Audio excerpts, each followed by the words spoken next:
Thank you. And tonight we're learning more about the man who died during last night's storm with the lightning. It hit and killed 28-year-old Stephen Bryan at Crossroads Plaza in Cary. WNCN's Steve Sprague continues our team coverage tonight from there. Steve?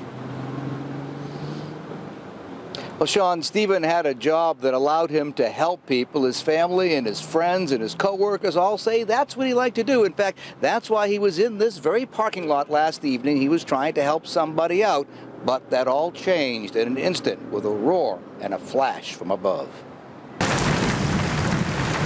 The thunderstorm which hit the Cary area last night was part of a system which unloaded lightning bolts all across our area. This screen grab from about the time of the deadly lightning strike shows thousands of hits. So many hits, in fact, the map is virtually obliterated by yellow bolts. And it was into this ferocious maelstrom that Stephen Bryan ventured when he went to Crossroads Mall in Cary.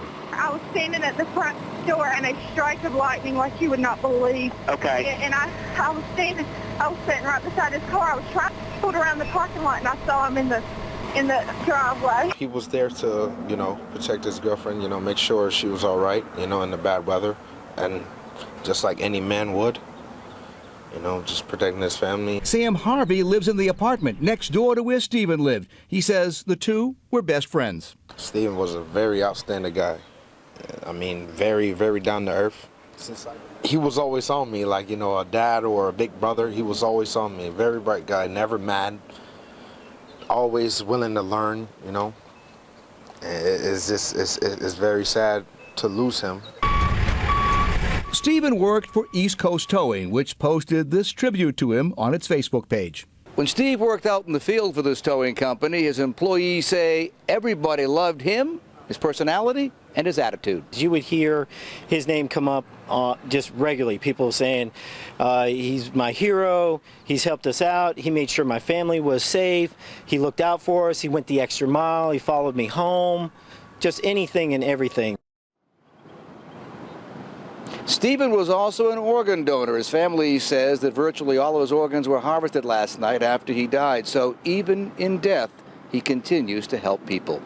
Reporting live, I'm Steve Sprague, WNCN News. All right, Steve, thank you. And we want to bring back in Wes, and you broke down the moment that the lightning strike happened. Tell us what happened. Yeah, so Wednesday and Thursday night storms, very rare events for us, not only with the amount of rain, 2 to 3 inches plus, we had an incredible amount of hail and lightning. But this snapshot of our radar last night, taken about 8:15, shows what was going on. First of all, we had a severe thunderstorm warning, but remember, lightning is not a cause of severe thunderstorm warnings. Those are issued for hail and damaging wind. But an incredible amount of lightning, 144 strikes just in this area in about a 15-minute period.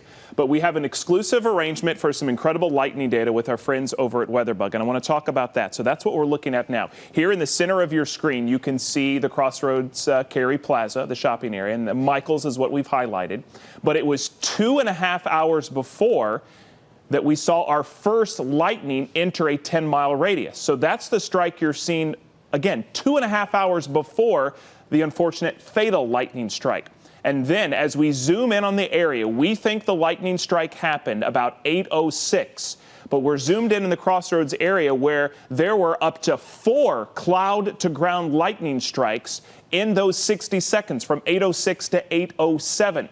But I want to summarize the whole area, and this really tells the story of what an incredible storm we had. This is now all the lightning strikes, cloud to ground and cloud to cloud, from 7:30 to 8:30 in a 10-mile radius around the Crossroads Plaza. More than 16,000 strikes, Sean, in that 1-hour period. Like I said, a very rare and powerful storm. Something we will not see the likes of for a very long time. But again, tonight we are continuing to watch for a couple of thunderstorms, and we'll be back with more coverage on that a little later. All right, Wes, thanks for breaking that down.